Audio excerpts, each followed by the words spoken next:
Alrighty, guys, welcome to tonight's charting session. Hopefully, you guys are having a good day. We had a really good day today. I'm up around 3,300 or something like that on the day. And then we're also up like 2,000 something on the funded account. So we'll go over the trade that we took. I took a trade in the AM session, then I took a trade in the PM session. I didn't alert the PM session trade because I missed the entry on the funded because I got a call when I was looking to take my funded trade. I entered a little prematurely on my main account, so that's why I didn't alert it, because I was gonna alert it with my funded account, but unfortunately I got called at the worst time. So let's talk about that NQ trade that we took in the pre-market. This was a great setup. So going into the market today, I want to actually kind of replay exactly where we were, and this is kind of what I was looking at going into the day. So my buys today was more bearish than bullish, and the reason is especially in going into the AM session, we've had, again, very strong momentum to the downside. Now, I was cautious because we did sweep the sell side level. We were in a 4-hour fair value gap. We absolutely could have bounced. Now, what I was looking at, though, is I was just watching the price action of, the last 1 hour, 2 hours going into market open, and looking at NQ, we had this 1 hour fair value gap. We came up and just continue to disrespect it, right? Came up, rejection. Again, the wicks are doing the damage. The candles are showing the narrative. We continue to reject that area. So that, just by looking at these candles alone, I can tell you the draw is probably going to be lower is what I would expect. So going into the morning, I did stay patient. I wasn't really looking to take any trade here. But I did see that we ended up getting a nice rally into the morning on NQ. And we ended up having a really, really solid push all the way up into this buy side level. So this was actually the plan and the best trade that I was really looking at going into today as well. In the pre-market session, I was talking about that 15-minute high that I wanted to see come back to, possibly sweep it, and then continue with the overall trend that we've been having for this week.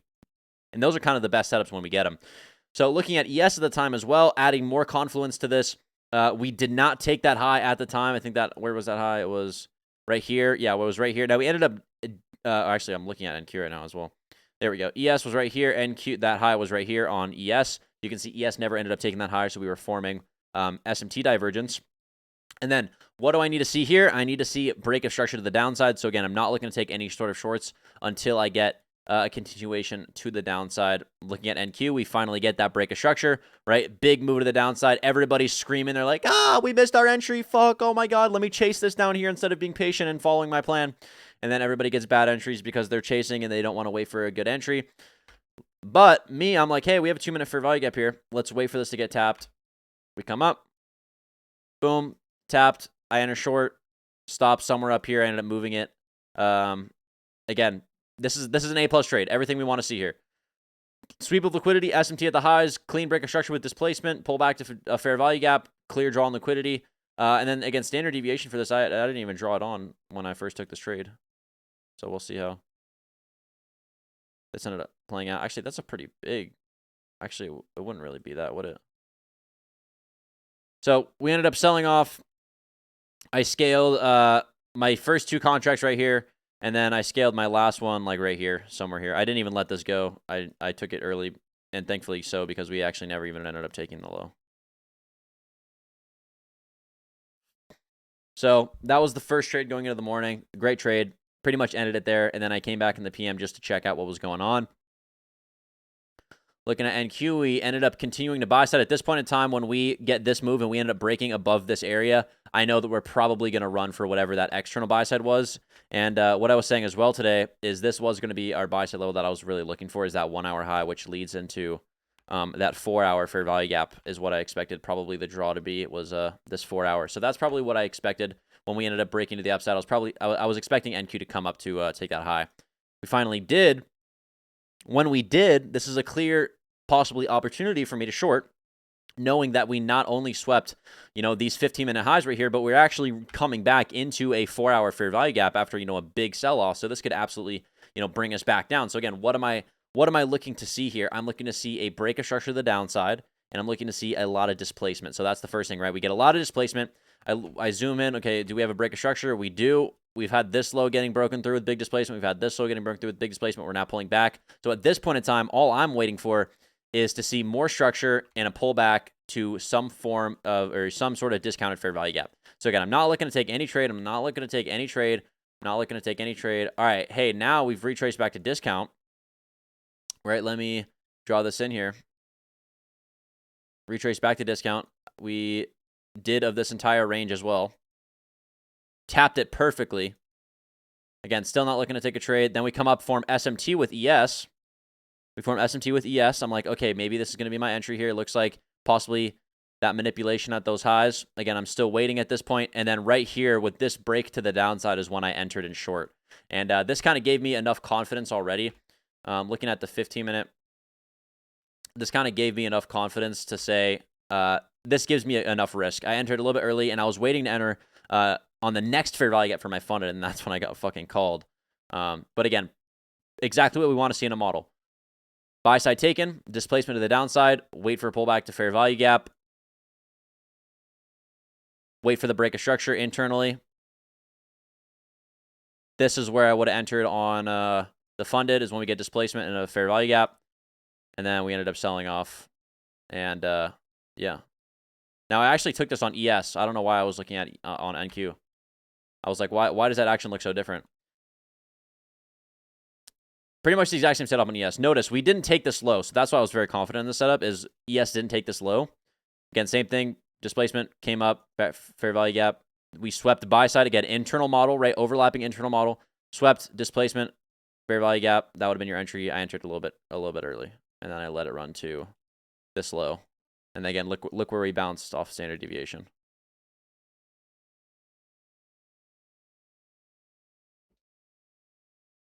It ran that low? No, it didn't. ES didn't run that low. What about on NQ? Would you not take it since it took that low? No, NQ is fine because you know ES probably goes for that draw as well.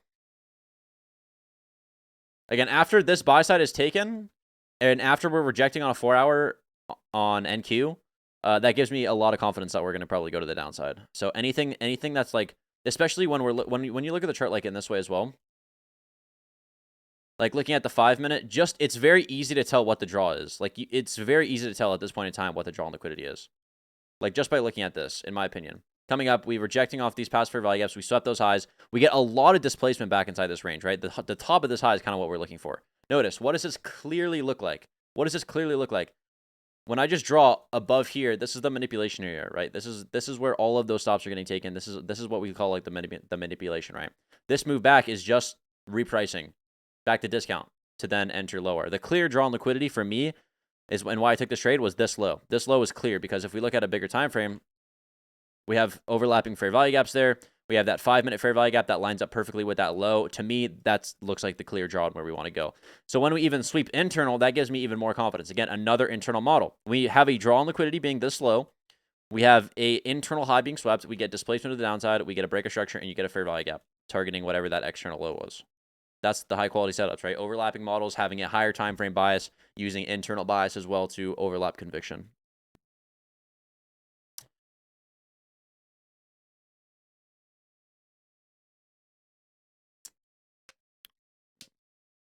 Yeah, so standard deviation, I'll give you guys a little, I plan on making a full video, but this is like basically what it is. Standard deviation is a projection tool used by drawing it on whatever the manipulation move is. So let's say we have a buy side here, right? And market does this. We come up, right, sweep this. Now, that's not the manipulation move. This is the manipulation move before the break of structure. So whatever this move is to sweep internal before breaking is whatever is that's what we consider the manipulation move. And then this would be our break of structure. So the way that we would draw this in would be you go from the high to the low of whatever that manipulation move is. And what you want to see most of the time is your main target should be around 2 to 2.5. And that's where a lot of the times you'll see liquidity perfectly line up in that area is what you'll see. Like, for example, if you look at right here, look exactly where this 2.5 level lines up. Exactly what my idea of what I wanted the draw on liquidity to be. Looking at ES as well, look exactly where we bounce to if I was to draw this in, right? Going from the manipulation move, again, this is the internal being swept. This would be the break of structure to the downside, drawing in like this. Standard deviation, again, lines up pretty close. And then look where we end up bouncing, right? And then 4 is where your runners go.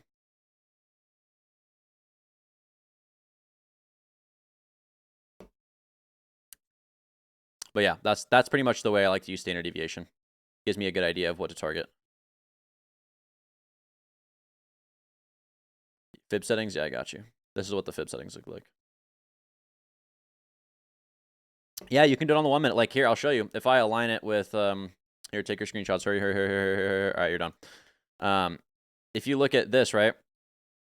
Again, whatever that manipulation move is. Now for this one, it's a little bit harder because, again, this is technically the manipulation move. So I guess you would say this is the low.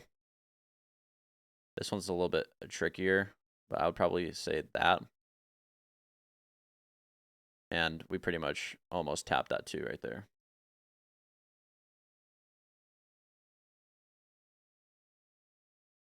Again, in internal models, you can work the same way as well.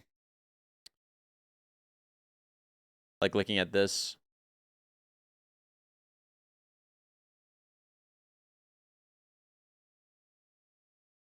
Whatever it is.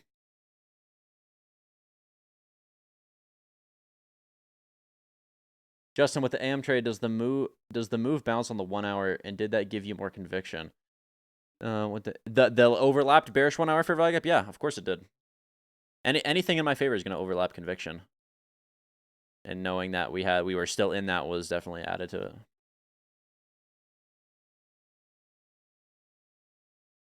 Here, I'll screenshot it for you guys and send it in chat. Oh shit. There you go.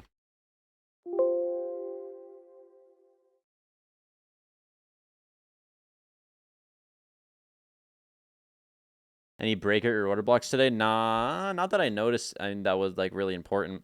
I don't really use, to be honest, I think breakers are just another word for, like, to me, breakers are already overlapped with something I would look for anyways.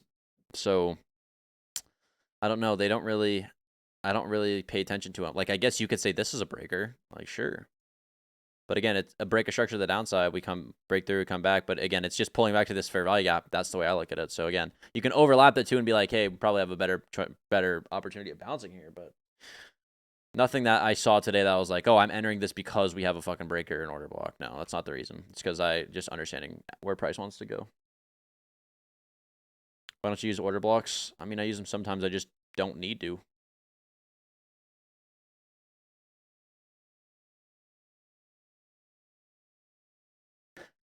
That's the problem, Christian, is I would never enter a trade based off an order block being my main conviction.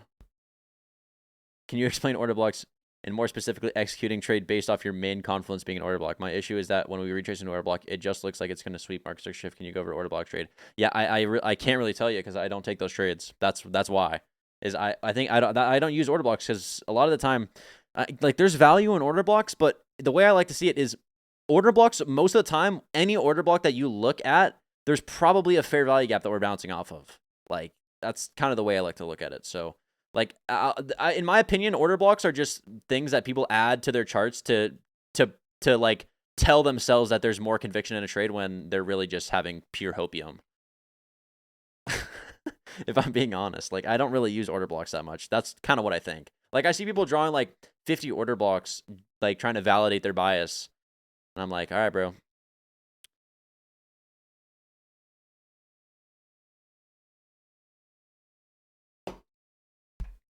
On your PM trade, why didn't you take it off the original fair value gap? Because I wait. Because I don't know if that fair value gap is going to get ran or not. Again, I need every single thing to line up for me to have a very confident trade, right? Now, I don't know that we're going to come back and reject this fair value gap. I have no idea. I have no idea if we're going to or not. So what do? I wait for us to actually reject off of it and form some sort of internal model. And that's exactly what happens. When I see us bounce off this, we sweep buy side, displacement back down. That's when I know my entry is ready. Because guess what? If I come up here, I just enter here, I have to deal with this drawdown, and then I move my stop, and then you get stopped out here, right? Because let's say we enter this, right? We get a push down. Our first PT doesn't even get hit. We move our stop, whatever that is. It gets stopped out of break even, whatever it is, comes back. Why would I want to go through that when I can just wait for the best possible entry I could have taken? Like, again, like I always say, guys, the market will tell you when it's going to sell. It should be completely clear to you. The market will tell you. If you sit in front of the market and you second guess an entry, whatever it is, I guarantee you, if you only take setups that you have 100% confidence in, you wait for every single thing to line up, you're going to be so much more profitable. But the reason is you guys just don't want to do that. If there's some sort of possibility of something happening, you're going to take a trade. It's just how it is, because you guys are impatient. It just takes time. You got to build up the patience, and you got to build up the resiliency and the pickiness. You got to be picky. Let the market come to you. Don't let the market make you a bitch. Make the market your bitch.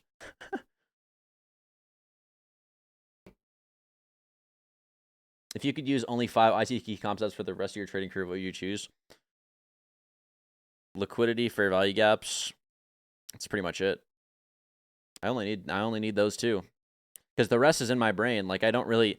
I could draw nothing on my charts and still trade. Like, I don't really know what you mean by that.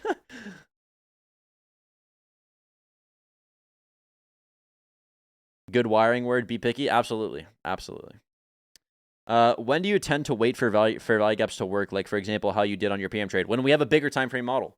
If it is a 15-minute model or a 30-minute or a 1 hour, right? For example, that's exactly what overlapping models is, right? It's waiting for smaller time frame confluence when you have a bigger time frame bias. Because guess what? You want to take advantage of that bigger time frame bias. Hey, if I think we're going to sell side on a 4 hour or a 1 hour, hey, let's zoom in and see if I can take advantage of that move knowing that bigger time frame. But I need internal models. So basically, what I'm saying is, like that bigger time frame trade, let's say I'm looking at a 15 or a 1 hour chart here, right? A 1 hour, right? We come up, right? We sweep liquidity. We put in a low break, right? We pull back to here, whatever it is, right? Something like maybe even like this, right? Maybe we form equal lows, like it's just fire, right? And then we come up here. All right, so going on the 1 hour, right? I'm like, dude, I'm pretty like, this could be a fire fucking setup here or whatever. Like, let's say we're here. Say, hey, this is a fire setup. I know that the draw on liquidity is probably somewhere down here, right, on a 1 hour time frame, right? Because guess what? We just swept buy side. Like, in fact, it's probably way down here if I draw in fucking standard deviation or whatever, right? That's probably it's down there, right? So knowing that, I'm going into a 1 hour. I'm like, okay, let's see if I can find an internal model to target the draw. So I know that, okay, the draw on liquidity is probably going to be this low. That's what we consider low hanging fruit, because bigger time frame, the draw is lower. So any sort of internal sell side is considered low hanging fruit because it's internal sell side with with a bigger time frame bias. So when I look at this chart, I'm like, okay, what do I need to take a short? I need some sort of buy side being swept. Okay, guess what? We have a buy side level right here in this overall external model. Guess what? What am I waiting for? Buy side gets swept. Boom. I have confluence and conviction that, guess what? This is most likely going to be a sweep of this high to go higher or to go lower. Why? Because bigger time frame tells me. If I'm zoomed in right here, I don't know if we're going to sweep this level. I don't know if we're going to break through it. I mean, I'm not going to know either way, but I need to see the reaction first. Then once we get that reaction, I wait for internal model, and then that's my short targeting whatever that external bias is. It's all overlapping models. So talking about that ES trade today, that is a case where you overlap, because you're looking at a 15-minute. You're like, hey, we just swept a 15-minute time frame here. If I enter my full size trading like here, putting my stop up here, I'm going to get fucked. So what do I wait for? Is I zoom in and look for an internal model based off of external draw on liquidity.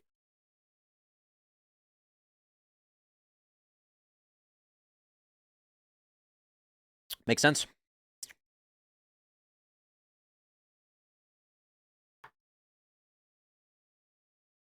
Justin, you are my daddy. So you don't wait for a 5-minute to work?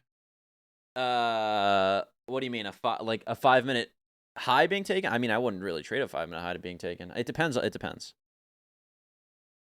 5-minute? No, I would. Again, it all comes with experience. It all comes with experience. I really can't tell you. You just got to know in certain situations. But this one, I could absolutely say, 15-minute and 15-minute and above, you're probably going to look for internal structure. The funded's at 1542.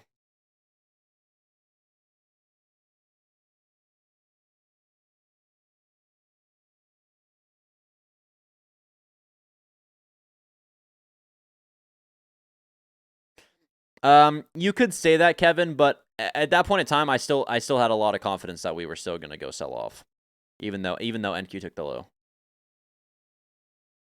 All right, yeah, let's talk about what I'm going to be looking for going into tomorrow. So we'll take a look at ES first.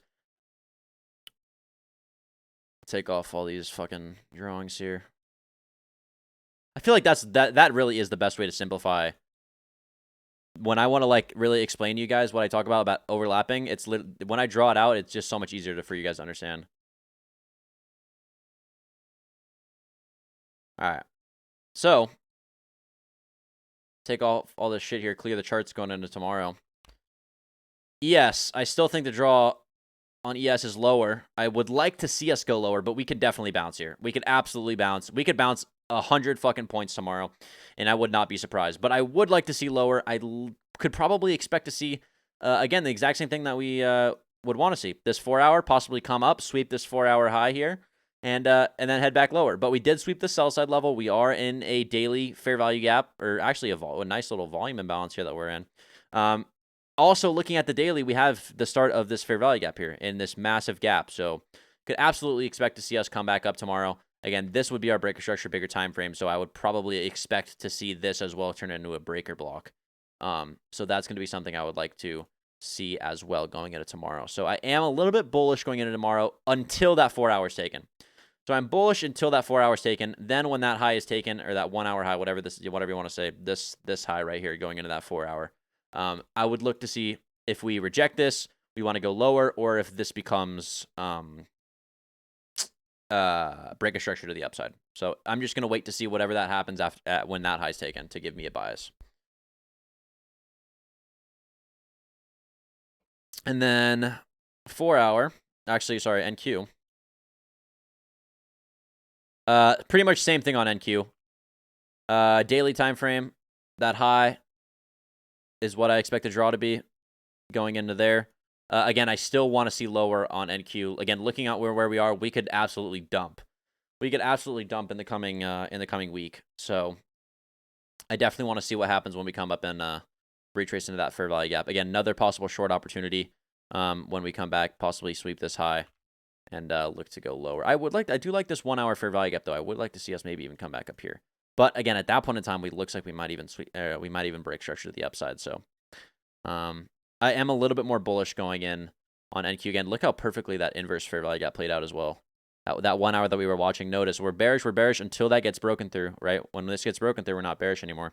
When we come back to this, we hold this really nicely to then go higher and sweep that buy side and end up going into this fair value gap. So we'll see what happens in the overnight session. Unfortunately, I won't be able to trade tomorrow because I have a 8 a.m. flight to San Diego for the event. So I'm not sure if Johnny's trading either. I'll talk to Johnny and see if he'll do a live or not. But if not, I'll see you guys on Sunday. Justin, I have a question with the PM trade. Yeah, what's up?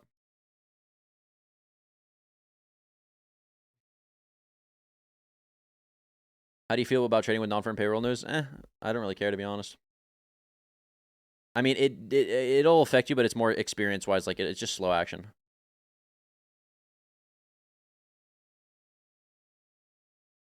I'll see you this weekend, Max. How do you... Wait. After it taps the 15-minute fair value gap. What about after it taps the 15-minute fair value gap?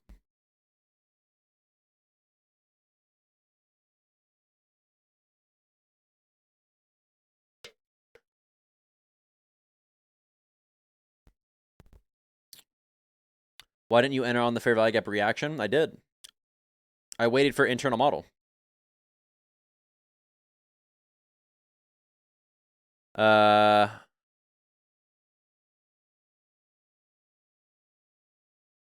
do you mean?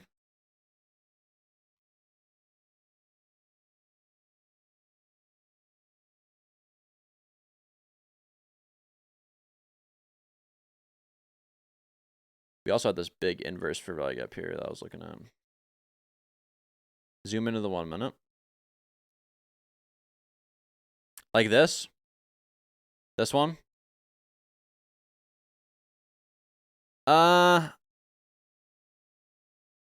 You could have taken... Were we in discount?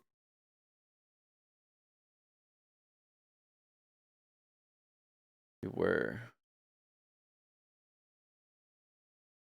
Was NQ in discount at the time?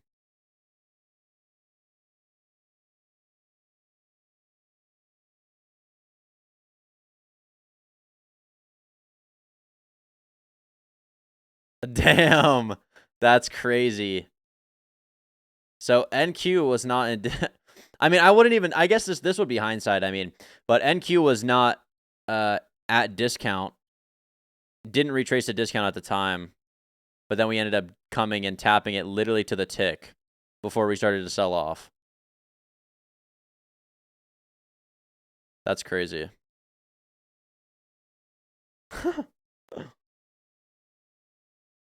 So honestly, this would be a fine stop out. I mean, if you traded this, this would not be a bad trade. Like if you entered this and waited for this, and then you entered this for value gap, I would be fine with that. I mean, you'd probably get stopped here. Again, that'd be unlucky, but you shouldn't give up on the idea of this trade.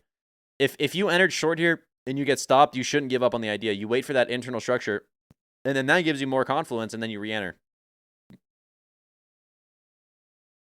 Yeah, so I mean, if I would have saw that, I probably would have taken it as well, and you would have gotten stopped.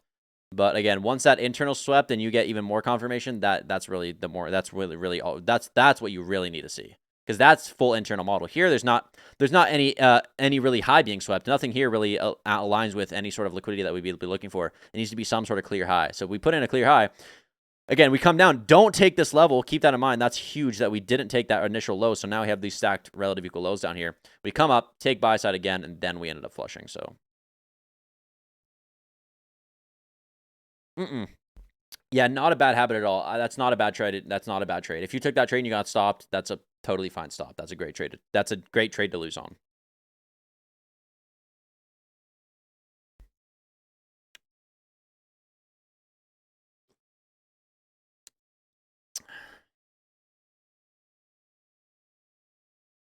All right. Does anybody have any further questions? Oh yeah, let's take a look at gold. Interesting. I still probably expect gold to go lower. We might have an initial bounce though to the upside. We're still kind of in this at these lows here in balance. We have a lot of equal highs here on a smaller time frame. This actually might present a nice little opportunity here on gold. We have this 1 hour high. This could end up getting swept and then reverse back to the downside. So that could be something to watch going into tomorrow. Do we have a 15-minute there? We do. Would like to see that 15-minute for value get met as well. Looks good, though. Gold doesn't look too bad. Let's check YM as well. YM still doesn't know what it wants to do. Actually, YM looks pretty bearish. We just came up, rejected that high. Actually, we're at a really pick and choose kind of moment here, but we didn't break through this. Again, that is the biggest thing I like to look for. If we sweep liquidity and we're looking for a bounce back to the upside, I always look to whatever the left is. If that first for value gap gets disrespected, we probably have a valid market structure shift. If it doesn't and we continue to hold, we probably go lower. So that's probably what I expect. I would expect the draw on liquidity to probably be new lows, to be honest. We came up, rejected that. Again, look, internal liquidity being swept, displaced to the downside. We have a fair value gap. We continue to reject. Draw on liquidity becomes lower. So I would expect to probably see that low being met. So we'll see. Could honestly maybe even come up and sweep this in our internal level as well. We have these equal highs here. That could be a possibility. Again, fake out all those traders, stop out the people that were short, come back up, sweep this, and then look to see the low. That could be a possibility as well.